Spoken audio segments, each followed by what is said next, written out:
live. We apologize, everyone, for being a couple minutes late. I had a little tech hiccup and a browser crash, so we kind of had to restart the stream. But now here we are again, back. Again, my name is Matthew Sparks. This is my friend and coworker here, Daniel Pelorge. We are private instructors here at the Freedom Model for Addictions. Every first and third Wednesday of the month, we get together and take questions from the community, whether that be from the Facebook group or from elsewhere, email, personal conversations, what have you. And we try to go over about five. From the Facebook If group we have or from extra elsewhere. time, we'll do extra. If you guys are in the chat hanging out and you have any questions that you'd really like answered, please go ahead and say so in the chat, and we will try to address them.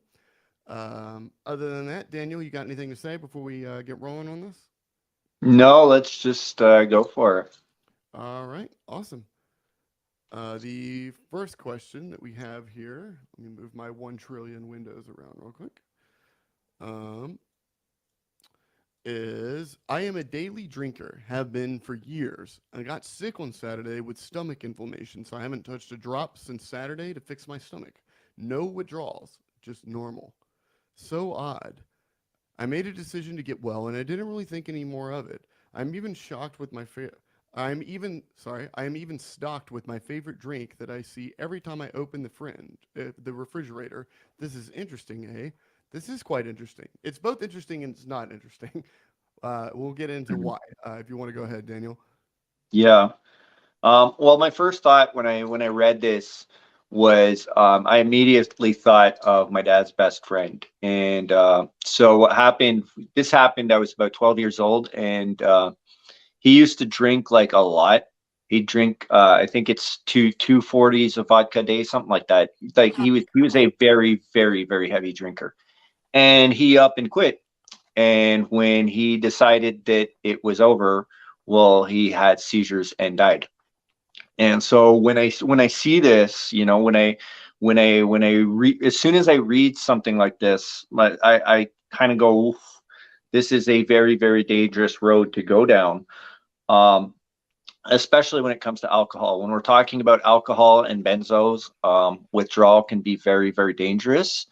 And there's a number of ways to go through this. And so obviously, reaching out to a professional, reaching out to a doctor, that would be your very, very best bet.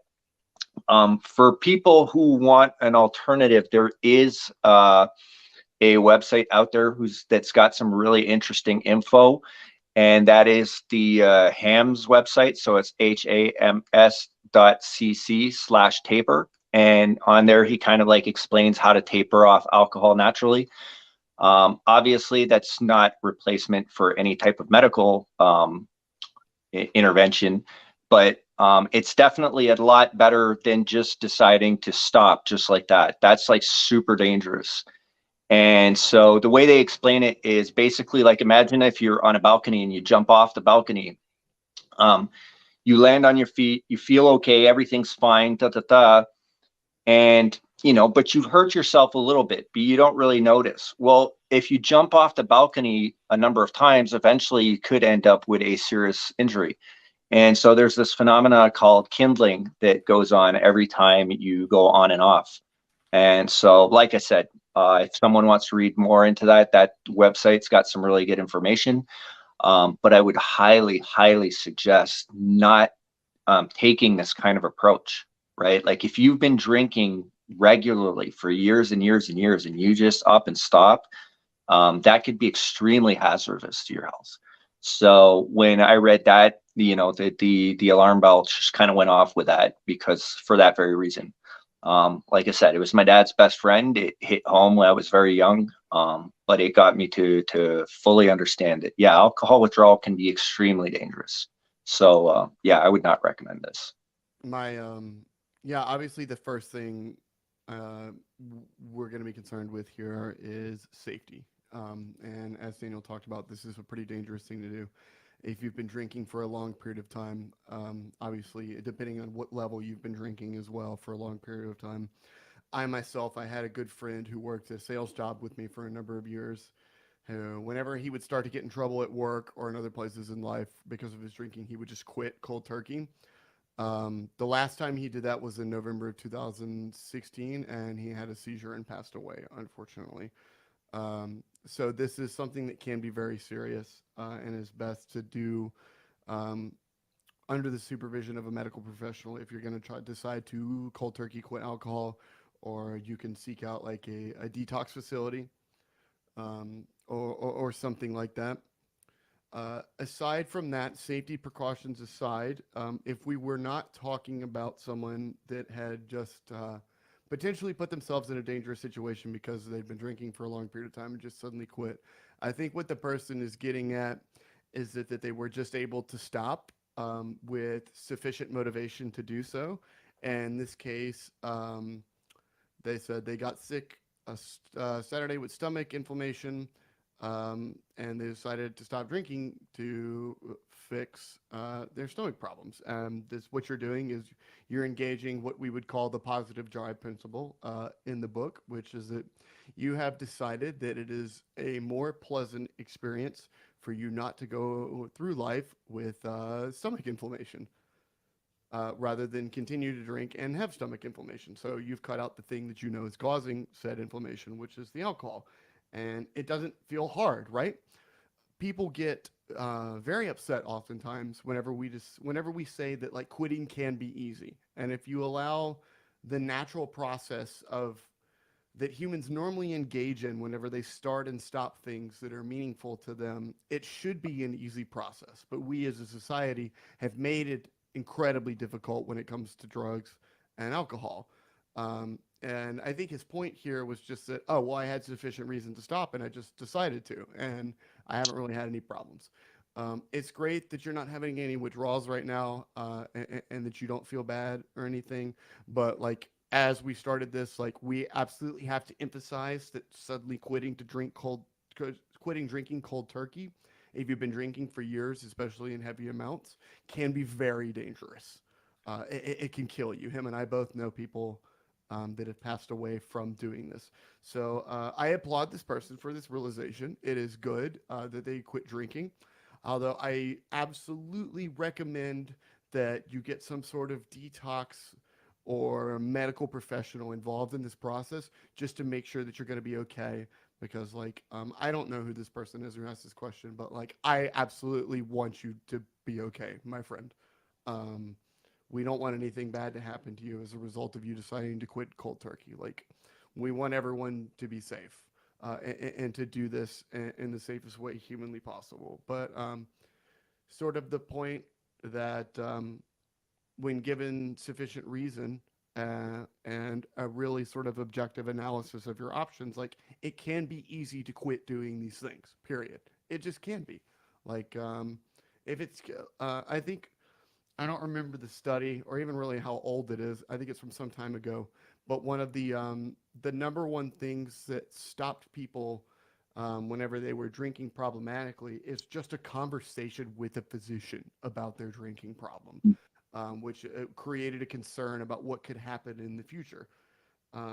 And those people, what they're doing is just the natural sort of analysis of like, I would be happier if I didn't have these problems in the future. So therefore, this sort of intervention by this physician, if you even want to use the word intervention because it's been so tainted by the recovery community, um, that was enough to get them to stop. And that's how it should be for most people. But we've tainted this entire process and distorted it so beyond where it should be, as a society, that we've made it like this impossible hurdle for people to get around. So I think the two things for this comment are the first one being like, please be safe when doing this. If you're going to cold turkey quit benzodiazepines or alcohol, like it's best not to quit cold turkey because of the seizure risk that you have here. We don't want you to die. So get a detox involved if possible, or get your primary care physician or some sort of physician involved and let them know what you're going to do so that you can do this in a way that's safe, because we want you to be safe. We want you guys to be alive so that you can, use the freedom model and move on with your lives and be happy and, whatever it is that you want to do. Use your freedom. Like, it's hard to use your freedom if you're not alive anymore. I don't know about you, but being a conscious, sentient being experiencing life as it is around me, uninterrupted by substances or psychedelics or whatever it is the most precious thing in the world to me. I value being alive and my uninterrupted sensory interpretation of the world around me just about more than anything. Actually, more than anything for that matter.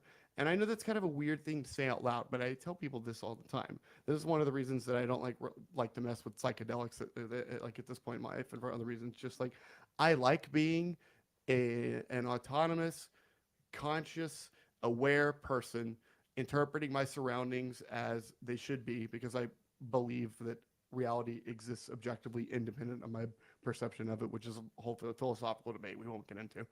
Um, but like, I love being alive. And I love being alive in a way that allows me to interact with the world undistorted. Like, and I would love for all of you to be safe and alive and happy and to use this model to move on from your relationships with substances if they're problematic and you want to change them. Like, so number one is be safe. Number two is just pointing out that this person, along with a lot of people, we would say even the majority of people, when given sufficient positive motivation to make change to their substance use habits, absolutely do so. And it's not a challenge. Like if you just if you just don't make it drug use, say it's like I used to play football. It was huge. I was a huge football player, but I have a joint disease that makes my joints chronically unstable and prone to dislocation. It's why I have these marks here on my shoulders because I had shoulder surgery recently. Um, One of the problems with me playing football is my shoulders were getting knocked out of socket all the time. Now I loved football as a kid and as a high schooler. You know, I'm 6'2". I was a big guy. I was pretty good. I wanted to try to do this to some degree in the future. I loved it so much, but it was destroying my health and destroying my shoulders, destroying my arms. And at some point, it just became evident to me that I would be happier if I wasn't like just destroying my body trying to pursue this thing that ultimately wasn't going to work out because it was going to keep damaging me. And I made that decision, and you know, that was just that.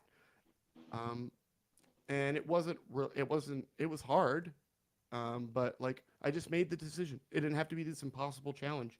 I wasn't enslaved by football because I loved it so much. It wasn't hijacking my brain, like lassoing me around. Like I wasn't running around the field controlled by the football coaches. I just like had to stop, despite it being something that I enjoyed. And it was the same thing with drugs. Like I can still admit that I do.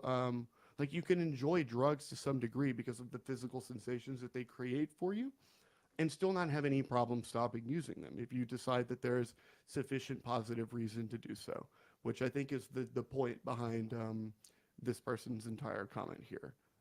Mhm. Unless I'm like completely misreading this, but I'm pretty sure that that's what they're talking about, which is why they say, um, I have my favorite drink, it's sitting in the fridge, and I was just able to stop. That's pretty weird, huh? It is weird, but that's because we've decided to make it weird. Like, you know, if I drank milkshakes every day and they made me sick, and then I saw them, you know, or they started making me sick and I just stopped. Like, it wouldn't matter if we had a trillion milkshakes in the fridge. I still wouldn't drink them because I knew it was going to make me sick. That's not an abnormal thing. We've just made it Mhm. that way with alcohol. Anyway, I've kind of beat this horse to death at this point. Um, Daniel, if you want to add anything else to this. Yeah, no, you when you're talking about the milkshakes, that reminded me of the positive psychology thing about lasagna. I don't know if I told you about that. How like I just you could love Lil Wayne lyric, which is completely irrelevant. no you could love lasagna as much as you want in the world. You know, it could be your favorite meal ever. That doesn't mean you want to eat it like 3 times a day, every day for the rest of your Right. life. It would be delicious So for you, which would be such a bummer.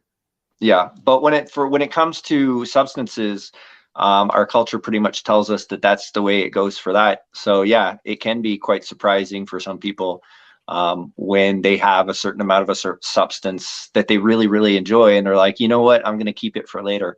Especially if they've been brought up in this idea that you know you're not supposed to be doing that. You're supposed to go all the way till the end. Right, Um, exactly.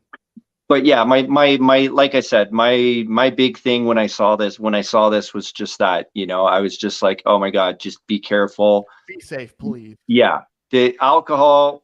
it's one of those drugs that, because it's all over the place, we think it's not a big deal, but it's actually like one of the most toxic poisons out there. It's really, really, really bad for you. It's like the Um, worst drug. yeah, It's it's and between and that and and we just tobacco. yeah, we look at it like it's a non-issue, but like this person, like like we pointed out, there's people that we know that have died from withdrawal from alcohol. So I think it's important to mention that it's a very, very dangerous drug that you have to taper off properly if you are physically dependent on it. Right. If you pharmacologically, if you've taken that to that extent, you're going to have to go through a certain amount of detox. Right. Yeah, just a double underline that alcohol is incredibly dangerous. Daniel and I were talking before the show. I was kind of digging around through the CDC's website looking for numbers to compare for which drugs cause like however many deaths, because I was trying to figure out like how many alcohol associated deaths are there versus opioids, because we're always talking about the opioid epidemic and fentanyl and everything else. And alcohol is crushing every other drug other than tobacco, which is crushing alcohol even. Um, Yeah. the CDC reports that there were excessive alcohol use was responsible for more than 140,000 deaths in the U.S. alone each year. In the last, I think, 5 years it was, which is more than 380 deaths a day. Yeah. Um, in And I'm 2020, betting that's not even opioid deaths included. yeah, in 2020, opioid deaths was 70,000. In 2021, it was 80,000. There's been an uptick for everything since like COVID happened. So like it's not even close. Alcohol is just a more dangerous. It's a more toxic drug. Yeah. Sorry if I interrupted you. Go ahead. Yeah, no, I was just thinking about that, and I think those numbers that you pointed out, those were not even including like all the murders and car This is accidents and all that stuff, right? this isn't That's not even including drunk driving accidents and stuff Yeah, like that's not even like related deaths. That's direct right. deaths. That's alcohol down the throat directly related. Yeah. And then So if you look at alcohol related, the picture gets even worse. oh yeah, it gets so much worse. The number that the CDC had for tobacco for deaths annually was like 480,000 for the Yeah. United States. From like various cancers alone, it was like 160,000. Like the list, we could go on and on and on and on and on. Mhm. Our perception of drugs and their toxicity is greatly warped, which is why we emphasize the dangers, or one of the reasons we emphasize the dangers of cold turkey quitting alcohol. It's not innocuous and innocent just because it's legal. Mhm. Oftentimes it's the opposite. So we're Yeah. horrible at deciding which drugs should be legal and which ones shouldn't be. But anyway, we could get into an hour-long rant or tirade against that. We're already sort of outside the bounds of the question. I'm ready to move on to the next one if you are ready, Daniel. Yeah, go right ahead. All right.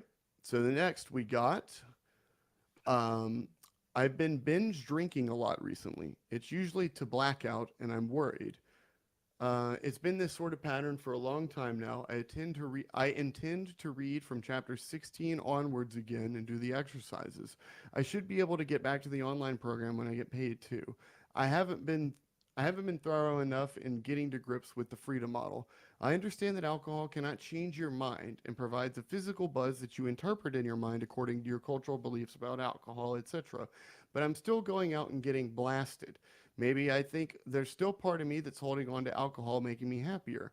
I also seem to hold on to the belief that it can relax me too. It's like I have that belief that it relaxes me, but I also know through the freedom model that it doesn't. Um, sorry, the sentence kind of falls apart after that, but I just am sick of this cycle of binge drinking. I want to be long term sober, as I know I would be much calmer and happier. My friend, I'm sorry, you're kind of stuck in the limbo phase that we've kind of talked about a bit here, which is a very challenging place to be for a number of reasons. Daniel, if you Mhm. want to go ahead and start this one. Yeah. No, when I was reading this, I was just thinking, well, they're an FMI member. Well, they did mention that they're off, but then they're going to get back on. We had the binge construct, which is class 3, I think, lesson 3. I'd have to check. I re-looked at it today actually. I think this would be really, really helpful for you. Um, but I don't know why. I've seen this a few times when people are like, "Well, I'm going to start reading again, starting at chapter 16 or something." Like, I don't really understand. Like, start off at the very beginning. Um, there's a lot to unpack, and for some, Chapters alone, it's just like boom, boom, boom, boom, boom. and and as an FMI member, you also have access to the Q&As. Um, and of course you have access to the forum. So, if there's any stuff that you want to address, or any questions or anything, that's really where you can bring it up. And in some cases, for some people, that's where private instruction comes in, you know. So I can't really say for you as a person what your level uh, of need is. But I can tell you that these are available to you. And in that second paragraph, when you're talking about happier and relaxing and so on and so forth, I think you're starting to pinpoint um, things. But the very last sentence where you say, "I want to be long-term sober, as I know it would be much calmer and happier." I don't think you really know that yet. You Yeah, know, I agree. And we you don't know. mean that in like an offensive or an aggressive way. No, exactly. Because like once that truly crystallizes in, I'm just going to be way better off without this in my life. Like that's what you're going to do. It's that simple. And that can sound very dismissive. So I hope it doesn't come off that way. Absolutely. Um, We recognize how difficult this could be. oh yeah. And people can stay in states of ambivalence for extended periods of time, and they can be extremely painful. Um, you know, uh, but yeah, like hopefully you can ask us the right get the right information from us, get through the right through what you need. um but yeah, all I was thinking was that lesson. I was like, man, that so made me think of the binge construct. And I was like, man, I hope you bring us more questions and stuff, or Right. If you are an FMI member, and you can bring us more information, like obviously the more information that we have about you, the information that we give everyone is basically the same because the facts are the facts. But like we can tailor it to your experience, to your life, to your existence, and sort of like make suggestions or point things out in a way that's more specifically tailored to you. Which so I highly encourage you to re-engage with the online program and take advantage of those avenues, just so we can kind of get like a better understanding of where you're at. Just to kind of going back through the question. So you're in a pattern right now of binge drinking, and you said that it's been that way for some time right now. There is just even if you are reading the freedom model, there's so many reasons that you could continue doing this. Like there could be a comfort in the fact with the familiarity with the process. You know what you're getting. You're getting the same thing every time. Most of the time, drugs, or at least some of them, are reliable in the effects that they produce, oftentimes, which is a place that people find comfortable, especially if you believe that they relax you or they make you more social or whatever it is. Like the physical sensation at that point is reliable. And if your interpretation is, oh, I'm relaxed now, or oh, I can talk more now, then that effect is going to become reliable as well. So there are a number of reasons that you can get kind of like caught up in this cycle of drinking to blackout. People don't drink to blackout because they're losing control. They're drinking to blackout is because they always seem to find, or they believe there to be additional benefit to the additional drink, right? One extra drink equals one extra, whatever the desirable effect was. And they just keep going into the blackout happens. So there is some sort of benefit or benefits here that you think that this cycle of drinking to blackout is providing you. You could have read the book and known that this is a physical sensation and that you merely believe that it's relaxing you and all of these other things, but to have read it and to nod your head and say, yeah, that makes sense, versus like understanding that at like a core level and allowing that to be a part of your decision making process with your relationship with alcohol. Those are two separate planes. And crossing from one into the other can be difficult depending on how much programming you've had from AA and sort of the outside world about alcohol and other stuff. And I absolutely empathize and recognize that that jump can be difficult. Like if there's parts of you that believe the enjoyment is still there, and that enjoyment is something that like you don't think anything else in life can provide for you, like obviously that would be hard to give up. Like if not, if like the satisfaction, the relaxation, or the enjoyment that you get from alcohol is so novel in your mind that you don't think you can get it anywhere else, like obviously it would be difficult to give up. And you giving it up wouldn't be about you gaining something. It's not a positive decision. You're not positively moving forward. It is a process of deprivation. You are giving up something that you want to do, which just kind of sounds like the state that you might be in right now. Is that on some level the content that's in our book and you understand it, but like really inside, the idea of giving up alcohol, like you say that you think you should do, sounds like a process of deprivation. It sounds like you're giving up something that you still want in some capacity, which is hard. That would be hard for anyone to do, man. Um, that's if I don't know much about your situation, but I have to take a stab in the dark here. I think that's kind of like where I would guess that you're sort of at. You're in this horrible limbo world where you're familiar with the information in the freedom model, or at least some of it, but you've also got like a brain bogged down with all this AA crap and all this crap from the real world about what alcohol does and how it can enslave your mind and it makes all parties fun and makes you social and gets rid of anxiety and everything. And those two things are like sort of like duking it out in your brain. And you've got to really with the crystallizes the word that Daniel uses. Like once this stuff crystallizes and you truly do realize how much of this is a product of your own mind and belief system, like the decision to stop will become easy. And there's that phrase again. I promise it's not dismissive.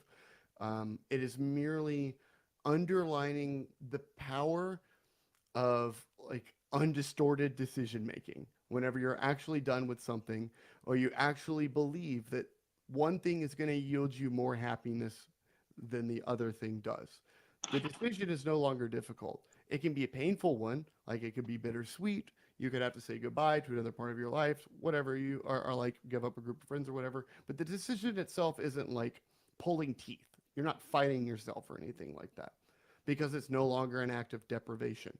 You're not forcing yourself to give up anything. And AA, they always harp on people that are white knuckling it, which means they're just quitting alcohol, but they're not working the program. And we're kind of referring to a similar thing, and that you're giving up alcohol, but you still want it, which is a horrible position to be in. Your positive drive principle is not steering the ship here. You're forcing yourself to give up something that you want, which is, in my opinion, not sustainable. And even if you do sustain it long term, like you're just not going to be happy. Go to get any AA meeting and find the guy who's got like 40 years of sobriety and is like super cranky and miserable. It's like, I don't see his positive drive principle anywhere steering that ship, man. He gave up something that he really wanted and his life has not been the same since then. And we absolutely don't want you to be in that position. So, you're there. I could see the information is there. It's soaking in. You got to go a little bit further, and please get involved more with the online program and with us as much as possible, so we can help get you to that point. Because we, like with everyone, we absolutely want you to succeed and to move beyond this to a better part of your life. Like, if it helps to tell yourself that like you don't need to be long term sober, like you don't need to be abstinent forever or for years or whatever. You could just drink less. Like if that sounds more palatable to you, or if that's what you actually want to do, then like that's within the realm of possibility here. We don't advocate for any level of substance use. Like you certainly don't have to think about this as giving up something forever. Um, so yeah, without knowing more about you, it's kind of what I've got for that. If you've got anything else, Daniel. Yeah, no, it just reminds me when you know, when I hear like stuff talking about placebo, I'm just reminded how benign we seem to think that placebo is. You know, it's like, Yeah, which is like oh, the it's opposite of what placebo is supposed to like.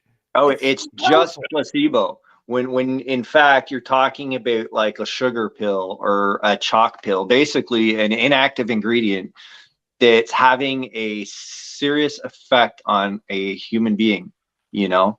Um, so there's something very magical, very powerful within that. But then as soon as we use the term placebo, for some reason, a lot of people seem to think that it's being dismissive, right? It is Uh, absolutely not crazy. Placebo is super, super powerful. You know, there's tons and tons and tons of stuff out there. So when we're talking about substances, we're talking about an active placebo, which is, you know, the highest realm of placebos you can have, really. You're talking about something that, yeah, you know, intellectually you can have this understanding, but then emotionally you're having a completely different understanding because, like, oh, I feel that physical sensation and I associate that sensation with this, and that. There you go, I have it. Um, you know, so I thought that I should mention that as well. No, Um, absolutely. yeah, one, I actually one, attended a seminar last year. The University of Texas here in Austin, the Department of Neuroscience puts on these seminars like every few months where they have somebody come and give this really cool topic. And one of them actually was about placebo in certain regards, um, because COVID was sort of kind of like still in the rear view a little bit, still like a popular topic. They gave a presentation about how people are able, if they believe that they're sick enough with something, and this has been true throughout history, you can manifest the symptoms to an insanely real, tangible, medically measurable degree. You can manifest a fever, you can manifest nausea and vomiting and inflammation. Like you can create inflammatory responses with the placebo effect. Like this is the placebo. Saying something is a placebo is not, you're not dismissing it. Like it's not saying this is nothing or you're crazy or this is silliness or whatever. Like the placebo is a very, very powerful phenomenon. And like, uh, in common, your belief systems are insanely powerful, which is like a mhm. foundational component of our program here. So go ahead, Daniel. You got anything else? Yeah. No, it was simply that I thought I should chime in on that because, you know, like this person's like, oh, I have this belief that it relaxes you, but I also know through the freedom model that it doesn't, as all it does is affect your meat suit. Um, well, in a sense, it does because like placebo works. You know what I Right. mean? Like You are it relaxed because you believe it's making you relaxed. exactly. It's not the sugar in the pill that made you relax, but when you took that sugar pill, your belief made it happen. So you did relax from the sugar pill, right? And that's also important to understand. You know, it's so all we're saying is that the sugar inside the pill is not what gave you that relaxed feeling, right? And that's also important to understand. Um, So yeah, hopefully that clarified a little bit what this whole meat suit thing Right. in Think that about in like that. old school conditioning studies. Like when rats pull the lever, they get the cheese or the morphine or whatever it is. So they begin to expect to get the morphine or the cheese every time they pull the lever. So the excitement and the good feelings start not at the ingestion, not after you've ingested it, not minutes afterwards, not the moment of ingestion, but beforehand. Even Yeah, sometimes before you anticipation. pull the lever, like when you know you're going to pull the lever. Like it's kind of like, and we've talked about this a few times. Like if you're in opioid withdrawal and you're on your way to go get dope, like your withdrawal symptoms can partially start to subside with the knowledge that you're about to Mhm. acquire the drug to make Yeah, the withdrawal go away. Like it's a very real thing. yeah, yeah. Anticipation. I when I was working in the in a reinsertion, I used to ask people, and I'd get that a lot. You know, when was that moment where you know everything just kind of went like oof? And yeah, more often than not, it had nothing to do with the moment that they were actually ingesting the drug. It was like in relationship with when they made the decision or when they actively started seeking or so on and so forth. There was like this moment that was their release moment. And it pretty much never had anything to do with when the drug was physically affecting their body. Yeah, it was the same for me. I can personally anecdotally confirm that. Like if I knew that I had secured the drug and it was on its way or I was about to get it, like even if I was sick as could be, I would jump up and down and yell hurrah. Like I was Yeah, already feeling better. of course, you're set, right? Like Right. you, you know It, things are going to get better from now. right. Yeah, until you run out again, but etc. But okay. I'll hop on to the next question here. Yeah. Um, oh, I actually saw this one get posted. How long did you do the abstinence experiment for? I know everybody is different, but I'm just curious. And you're right, everyone seems to have a different experience with this because there really isn't a right answer. But Daniel, you want to go ahead? Yeah. Well, for me, it wasn't an experiment, right? I pretty much like decided that it was time for me to quit. I was 29 years old. And so I went to the meetings thinking that I needed to make friends who were not doing drugs anymore to in order to follow through. And then I just kind of fell down that trap. And I was there for well over 12 years before I started moving away. And so I had a drink just before 15 years. And there was part of me who was thinking, you should wait until the 15 so you could just say that you did the 15. And then there was part of me that was like, dude, it's fucking meaningless. Who Right. cares? It's You better know, to like not make it a thing, right? To completely abandon that paradigm. exactly. So what happened was I was at a party. I was at a New Year's party actually. Well, it was an Asian New Year's party, so it wasn't January 1st, but whatever. I was at a New Year's party, and I had, I don't know, 3 beers, I think it was.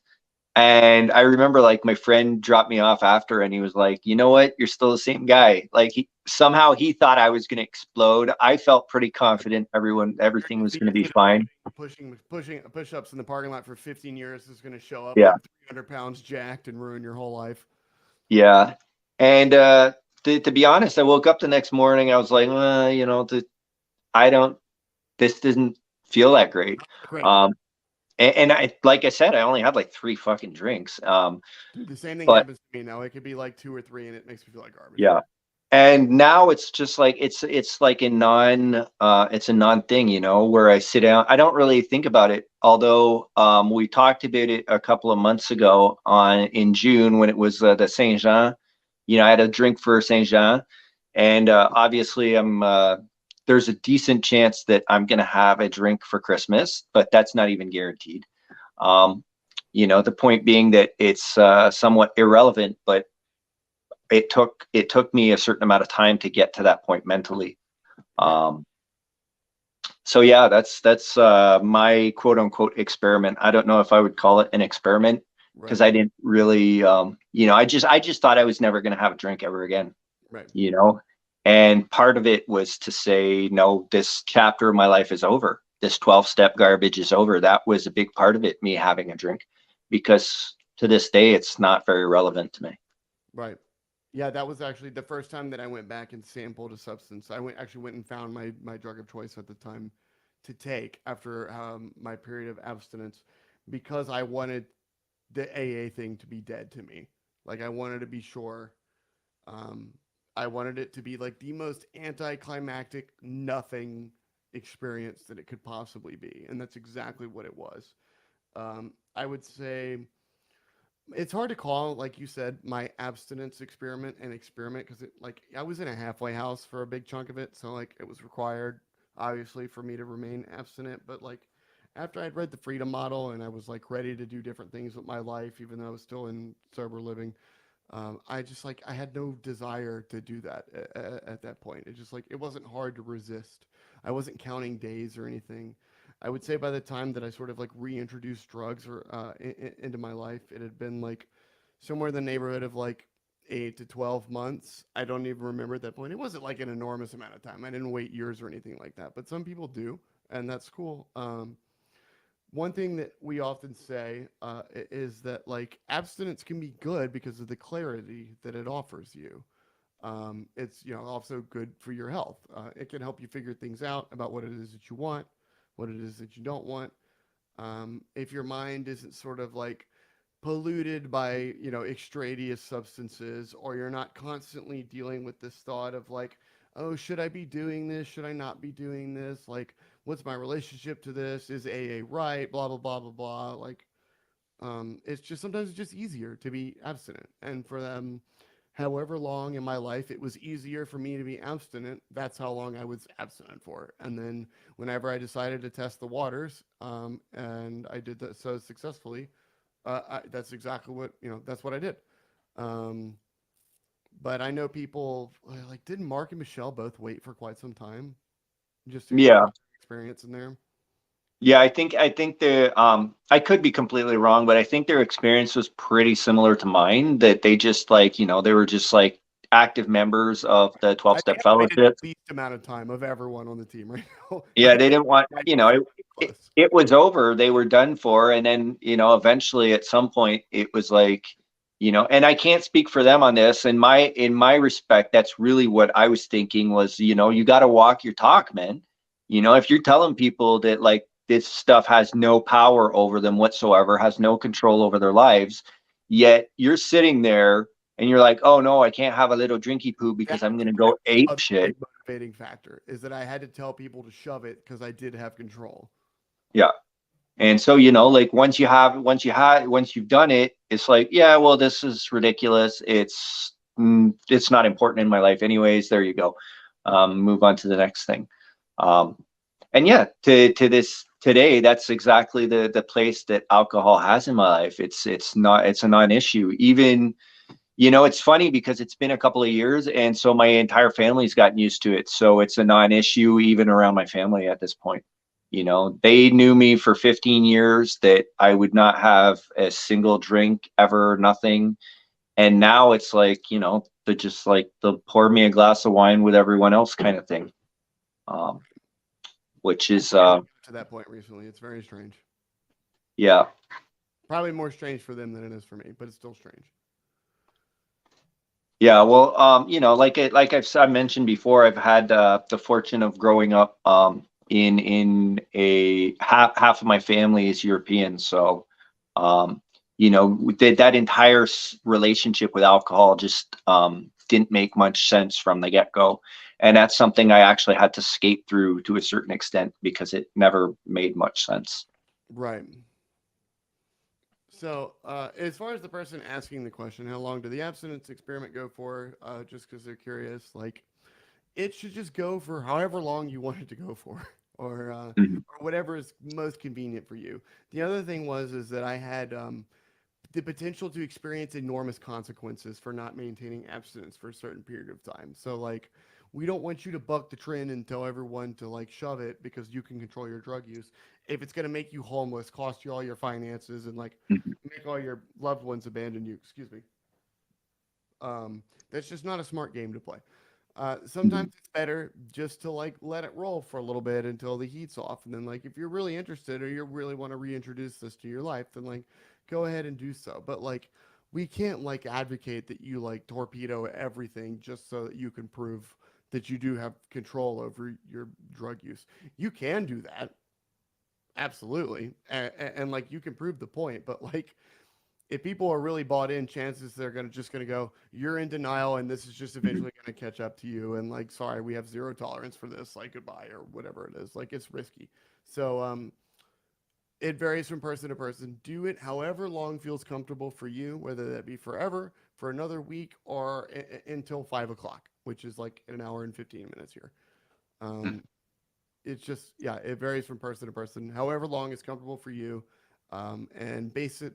Think about doing it in a smart way, based on what consequences might be, etc. I wouldn't take your first shots like behind the wheel of a car on the interstate or like anything insane like that. So yeah, just be smart and safe about it. Like, and you don't have to do it. There's no, you don't have to do anything. It's the freedom model. It's the beauty of it. All right. So, next question we got here. I've decided to quit drinking as it's messing with my medication and thus damaging my mental health. My wife has said that I'm not as happy when I drink and we argue more. I really tried moderation and some heavy use, but hasn't made me happy in the long run. I do think booze isn't good for some of us with mental health problems. Mm. This could be a lot. Depending on how much Yeah. you want to talk about mental health problems and stuff like that. Daniel, if you want to launch pad this one. Yeah. Well, I'd like to point out that booze isn't good for us, period. No, it's not Um, good for everyone. It's literally poison. I think that's an important aspect to point out.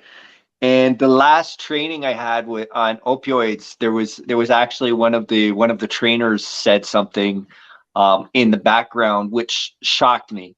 And they were like, "Oh, by the way," and they were trying to bring up the benefits of opioid use, and they were like, "Yeah, because like opioids have some benefits too, right?" And the way that they framed it, it's just this kind of like making me think of this in the opposite direction where it's like, well, there's negative stuff to alcohol. Dude, alcohol is full of negative stuff. So But there much. are there are some benefits that we perceive um through that, and that's why we do it. Right. But I think that's an important indicator of why focusing on the negative isn't really helpful, because yeah, we can sit down and look at how toxic it is for mental health and physical health and so on and so forth. None of that's going to stop the person from wanting to ingest the substance if they find some benefit in it. Um, but yeah, my the point being that this person's like, you're looking at it, you've done your calculations, and you're starting to come to that point where you're like, I've run through the moderation experiment. I was using heavily, that wasn't really working out for me. And then I went down the moderation route, and that doesn't seem like it's working out for me. So now this person's looking at, well, maybe abstinence is my happiest route. And that's definitely, by far, that's always the safest route. That's not necessarily the best route, because best being a very subjective matter. But that's definitely the safest route. It's Obviously, if you're not going to be the be best for you. yeah, if you're not going to be ingesting alcohol, you're not going to have alcohol related problems, right? So that's pretty straightforward. Your So liver's gonna thank you. yeah, oh yeah, your body's going to love you. Body's gonna Um, love you so much more. Yeah, and that's something else. When I was talking about my family being European, I always remember reading about how the French have had the highest liver cirrhosis levels in all of Europe, but they also have one of the lowest health what do you call it, problem drinking levels in Europe, and that's because of the context within which they drink. Yeah, because Um, of the beliefs about alcohol and the ceremony yeah, surrounding it. but no matter what the beliefs are, the alcohol is still damaging your liver if you drink a lot of it. So yeah, this person's pointing out that physically this is not being helpful to me. I already have these other issues, and they're being exacerbated by the alcohol. Yeah, I get that. And you know what, for a lot of people that's definitely going to be the way they're going to go. And that's why, we get roughly 2 out of 3 people that go through our program. They decide to go through abstinence, but I haven't looked at the numbers, but I'm willing to bet that it's definitely not 2 out of 3 that decide that they want to go through a program that have already set up for abstinence in their mind.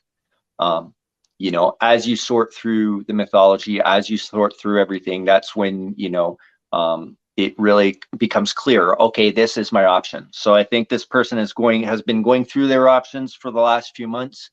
And now you're starting to see, oh, well, you know what? Zero booze, that would probably be my best alternative for me as a person. Um, which, is most likely the correct approach. Right. So reduce intake. Um, Obviously, I wouldn't advocate like doing other drugs or adding things, but like shifting drugs, like maybe trying something else. If you're really attached to the idea of like distorting your sensory perception and your motor function, if that's that fun to you, like there are probably less poisonous ways to do it than alcohol. Um, but it's highly possible that just like it's just not for you. I tell people all the time that booze is just not for me. Like if I drink, even if it's just a little bit, I feel like crap for like days. Like I'll get depressed, my inflammation goes up, my joints hurt, I don't sleep well, I have like a generalized anxiety that I don't normally have. Like it's just not pleasant for me. It's just not for me. And this could be the case for you. If you're on medication for other mental health problems, or I don't even know. This person mentioned mental health and said they were on medication, but I don't know if they said mental health or medication for mental health. But like alcohol interacts with a lot of other things. Like your doctor's certainly not going to say like, "Oh, you should continue to drink while taking this medication that I've given you to deal with whatever these problems are." Like it's almost certainly better that you don't drink while on whatever these medications are. Like the interaction could be, affecting you in such a way that it is causing problems in your marriage or whatever other problems in your life. So like there's not a lot of downsides here to like putting the booze aside for a second. Like you can just run the experiment. Like, we just had a question about the abstinence experiment because that's what it's kind of taken on that name. You could just give it up for a little bit and just see what happens. It's entirely up to you. The ball is in your court. Just as like, you don't need it. You don't need it to be happy. Alcohol isn't doing all these magical things. It's not enslaving you. You can stop whenever you want to. And if you think that you would be happier, either drinking less or not having the booze, then you have all the power to make that decision, and it shouldn't be that difficult. So, all the power to you, my friend. Um, Team no alcohol, let's go.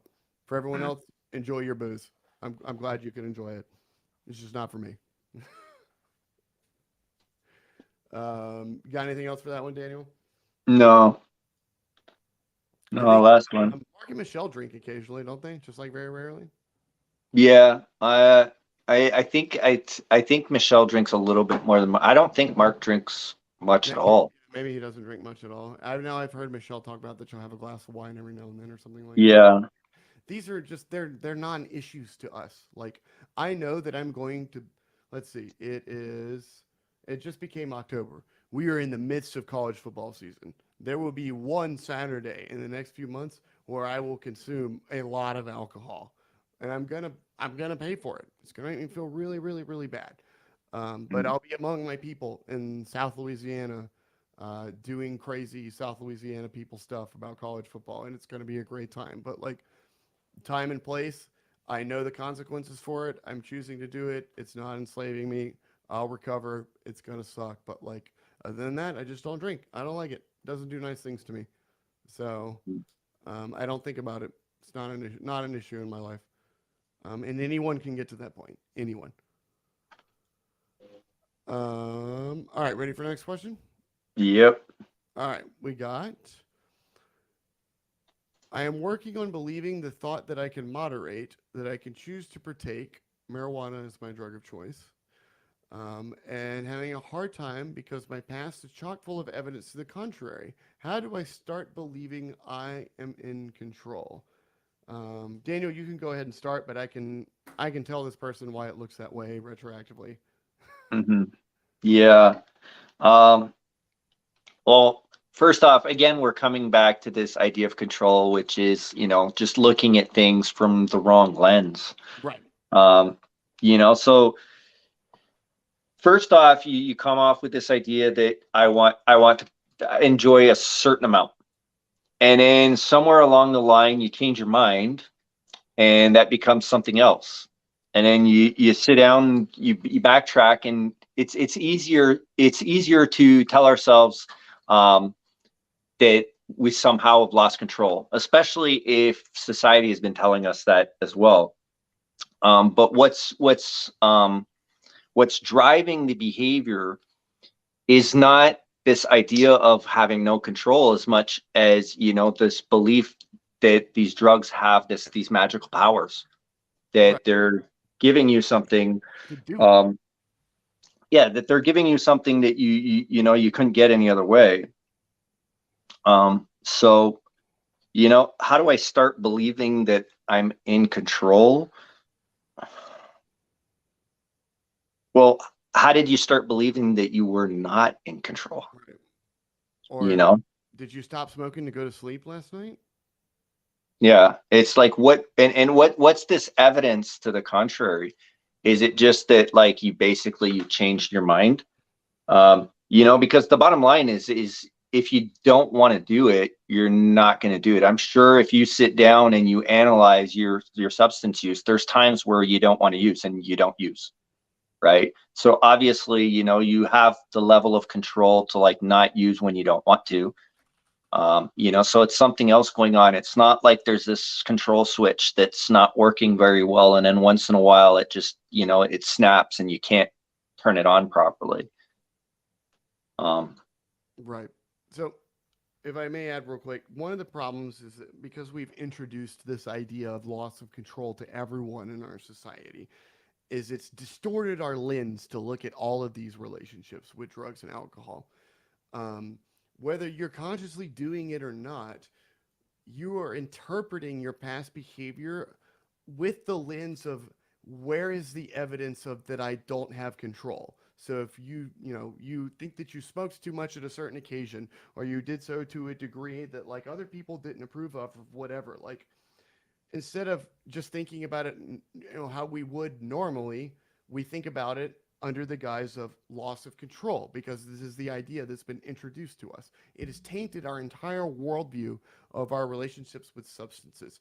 It's kind of like whenever you learn about a car for the first time and then you start seeing it everywhere, it's not because you're just starting to, it's suddenly surrounding you all over the place. It's just because you're aware of it and you're kind of looking for it and you can identify it. Well, if you think about like, okay, whenever I get in trouble for drug use, it's because I have a hard time controlling it. It's not because like I smoked how much I wanted to and then other people had a problem with it or it caused me an issue in some scenario or something like that. It's like we're looking at it with this new paradigm that forces us, or does not necessarily forces us, but basically both consciously and subconsciously makes us accumulate evidence of powerlessness. It's like we're building a house full of bricks of evidence that we don't have control because that's what we're taught happens, that we lose control over the situation. So the person says, my past is chock full of evidence to the contrary. Your past is chock full of a bunch of decisions that you've made because you were in pursuit of something that you wanted or thought that you wanted. It's not chock full of evidence of powerlessness. It's chock full of decisions that you've made that you're now retroactively interpreting as evidence of powerlessness. Those are two very, very, very different things. So you have to think about them differently in that way. As you sort of like figure out that you are in control and reassess your relationship with marijuana here. Because, like, if there wasn't some benefit to you smoking this much, some enjoyment, there's some benefit that you were getting out of it, you wouldn't do it. You would just stop. It's not because it's hijacked you because you're out of control. It's because you're trying to get something. You're trying to achieve some effect. You're trying to like numb something out or make yourself happy or relax or like maybe you're maybe you're like on a bulk diet. You're trying to make yourself hungry, so you're smoking all the time to make yourself eat more. Like there's any number of reasons that you could be doing this. The problem is that you're retroactively analyzing all of this as evidence for powerlessness, which is not at all what this is. These are just decisions that you've made. Um, and this is now what instead you could be looking at your past as this source of information for which to base future decisions, which is I know if I smoke this much, this happens. And do I want this to happen? Is my life happier if this happens? Or is my life less happy if this happens? How do I make a decision based on those parameters and things like that? It is a pool of knowledge to draw from future decisions. It is not a foundation of powerlessness that you don't have control over your marijuana use. I hope this is making sense. Is this like Dan? You want to jump in here? What I'm trying to say? mhm. Yeah. Well, like rereading this, I'm just thinking like this, I'm working on believing the thought that I can moderate. Like, why is this important to you? Right? That I can choose to partake. Why is this important to you? Um, and then you say that you're looking at all this evidence to the contrary. So it makes me think of someone who wants to they want to receive the bill for eating only a little, but they want to eat at the buffet at the same Right.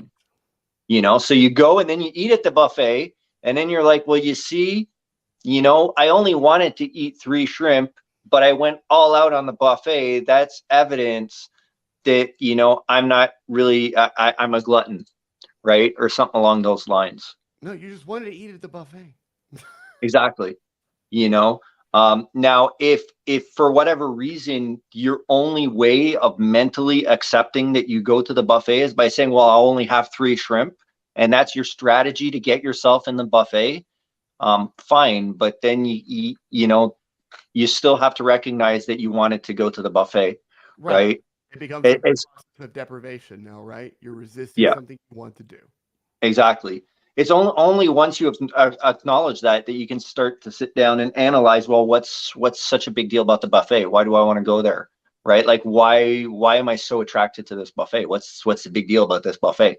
Right? But as long as I haven't acknowledged that I want to go to the buffet, as long as I'm still like, well, I only wanted the 3 shrimp, and then I just ended up like feasting without any control whatsoever. I didn't really know what happened. Like I said, I just wanted the 3 shrimp, and before you know it, I was on my 5th plate. Well, you're kind of like bypassing exactly what the issue is, Right. right? Because like people don't do stuff that they don't want to do. So the first thing to do is to find out, well, why do I want to do Right. this? Right. You're not Um, powerless over the shrimp here, but like my friend, you yeah. wanted the shrimp bad. Maybe it's delicious. I love shrimp. Yeah.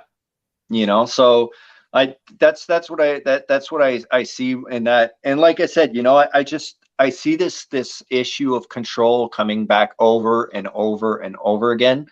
And so to anyone who's listening to this, I would highly suggest checking out Appendix A in our book. It's Girls, really, really good. love them. And Best. yeah, yeah, all of them are great. But, like, obviously, if someone's going to go through it, the whole thing, go through the whole thing. He's right. I'm just a sucker for those. I love the Yeah. appendices. But Appendix A is really like, that's really when we're where we talk about control and loss of control, and like the physical loss of control versus like metaphorical, right, loss of control, and how big a deal that is. Because again, we're talking about control here, but it's truly a non-issue when you understand the depths of the conversation. Right. So Which again um is not dismissive. So I think that's pretty much that for today. I think. I don't know if you wanted to add anything to that. Yeah. I was trying to think if there was anything else that I could have in that. How do I start believing that I am in control? It's just like I think we about covered it. It's just you're operating under a flawed paradigm still, which is the idea you've accumulated evidence of powerlessness. And as long as you're still operating in that framework, it's going to be impossible for you to believe that you are in control because that is an impossibility in that framework.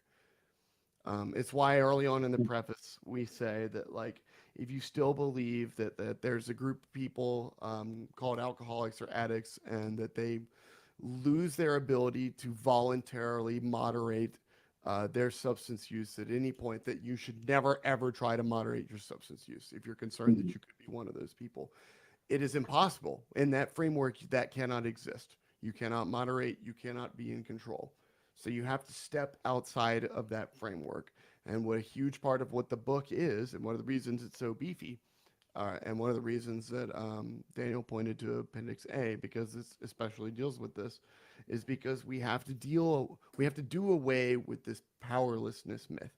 The idea that these inanimate objects can hijack your free will, your consciousness, and make you do things that you actually don't want to do. When in reality, what you're doing here is you're making decisions based on the information that you have available to you and your past experiences based, in the direction that you want. Like you're making decisions to get things normally, which is we call the positive drive principle. Everybody is moving in a direction that is going to be happier or at least less suffering, um, which is probably what you were doing and why you smoke weed, because like it produces some effect that you perceive as pleasurable.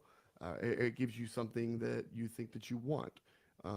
You're not doing it because you don't have control, and you don't want to make this about quitting something that you actually still like, or quitting something that gives you some benefit that nothing else can give you. Because again, we're back at that's a process of deprivation. That's white knuckling. That is a difficult thing to do. You don't want to live like that. It'd be like I just like decided I was never going to eat my favorite food again, but I had to see it all the time, or like I Mhm. saw other people eating it all the time. It's just like why it would just be torturous. It would be awful. Like you have to actually legitimately decide my life is better if I do this differently, or if I adjust to doing this, or if I don't do it at all, etc. And you can only make that decision if the lens with which you view this entire situation has been undistorted by all the BS from the recovery world and from recovery society, which is full of powerlessness and that drugs have magical powers to do things that no other substances can, such as hijack your mind and give you euphoria unlike anything you'll ever experience in life, and blah blah blah blah blah blah. You have to escape that. You have to escape that narrative and that paradigm in order to make this decision, and that's what this book is about. And you can find lots of help with that in our online program with the lessons and everything else, and ask us questions in the Q&A and what have you. We are here to help you move beyond that and to get to the point where you recognize that you're in control and you're making decisions based on your own personal happiness and nothing else, rather than making really distorted decisions based on your own personal happiness, but not even really knowing that that's what you're doing, which is normally disastrous. Um, but I think that's about like my wrap up for that question. The question is only one or two sentences long, but like we could pull a lot out of that. Mhm. Uh, Yeah. you got anything else, Daniel? Yeah, no. That's pretty much it. Like, control is, I think we're gonna have a number of questions coming up over the next few months and years about that. It's one of those because for some weird reason, a lot of people think that once they've come to the realization, deep down, that they're in control, that they're not powerless, that that's somehow gonna magically throw the balance on the other end, which is not necessarily the case. You can, like, when I was using, I did not think I was powerless. I was one of those people who was like, oh, I could quit whenever I want, which is absolutely true. The truth. But We just tell people it's not. It's mind boggling. but I had no desire whatsoever to quit, Right. and that's because of all the beliefs that I had surrounding the substances, right? All the magic that I was getting from the drugs, I would no longer get if I was no longer taking the substances. Why would I want to quit doing this? It's what makes me Exactly. happy or allows me to do X, Y, and Z. Like, Exactly. So I think that that's like really a very, very, very big component of what we teach. And that's something that's oftentimes not necessarily understood at first because a lot of people think that we're talking about power and control. And it's not a willpower thing. Our program has exactly, nothing to do with willpower. it's like when you don't want to do something, it doesn't take a lot of energy to not do it, Yeah. but when you do want to do something, when you want to do something really bad, oh man, it takes humongous amounts of effort to not do it because that's what you want to do, Right. right? So again, we have to have these discussions about power and control, but that's not what it's about. It's really about the surrounding beliefs of these substances, what we think that they can give us, Right. versus what they can actually give us. You're not powerless. The substance is not powerful. And this is Exactly. about willpower. The willpower involved here is the same willpower it takes for you to pick up and put down a food that you don't want. Like this is not Exactly. like that's it. It's a it's a decision you make.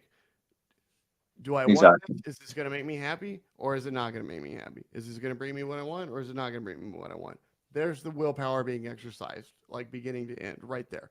It's not a Exactly. struggle. It's not a battle. It's not a fight. That is not what the freedom model is all about. It's just that is the paradigm that we're trying to kill. Hmm. Yeah. So I think that's all I got, Daniel. Yeah. Thanks No, for we the chair. yeah, it's been well over an hour. I think we'll be there next time for everyone. Yes. Let's see. Let me look at the calendar real quick. I'm looking that up. Is October 19th, it looks like. So I'm struggling. Oh, there it is. Why am I? that is my 10-year high school reunion, everyone, for anyone here that wants to feel young or old. So that's what I'll be Yeah. doing that weekend. So we'll be back October 19th to do that. If you guys have any questions, feel free to put them in the Facebook group. As always, you can email Mhm. us as well. Our email addresses are below. I don't know how to, like that. You got it, nailed it. They're down there. We got a Youth Freedom Model YouTube channel. We're on Facebook, obviously. We have Instagram as well. You can find us all over the place. We're not hard to find. We're not hard to contact. If you have questions and you need help with anything, you can reach out to any of us and we would be glad to point you in the right direction or to help you out to the best of our ability. So please absolutely do that. It's what we are here for. Um, Daniel, you want to go ahead and give the usual plugs? Yeah. So for anyone who's looking for more, we have the online program, and that's at online.thefreedommodel.org. And that's $39.95 a month. You have access to all our programs, our weekly news, what have we learned this week lessons, our monthly newsletter, the deprogramming information, the monthly Q&As with Mark and Michelle. And if you feel like you need more, that's what we're here for. So you can call Danny at the number that's up there, 1-888-426. I can't see the number, but anyways, it's up there for those who can see it. Just email us, email Danny or call Danny if you want to learn more about For those private of you who haven't instruction. interacted with Danny before, absolutely wonderful human being. Like, you'll have a great time talking to him. He's Yeah, immensely helpful. The number is 1-888-424-2626 for those that can't see. 2626. Yeah. Okay. And yeah, that's pretty much it. And of course, if you haven't joined our Facebook group yet, it's the Freedom Model. I think it's called the Freedom Model Facebook group, but you could just look it up, the Freedom Model. It's a private Uh, group. You got to request to join it, but like it's like exactly. very clearly a bot or a troll. Yeah, Um, we'll be happy to let you you're in, wonderful. and that's usually where we get a lot of our questions. So if you have any questions, any comments, that's a really good place. Or like Matthew pointed out, you have our emails right down here below. So just email us. We're up for discussions, questions, whatever. Right. I will happily answer anything that's privately directed towards me. I will probably give you way more information than you need in actuality because that's just how I am. So like, you need any help, feel free to DM me or Daniel will be happy to help you out. But other than that, we will see you guys on October 19th with more questions, and we look forward to seeing you then. I hope you guys have a wonderful next few weeks.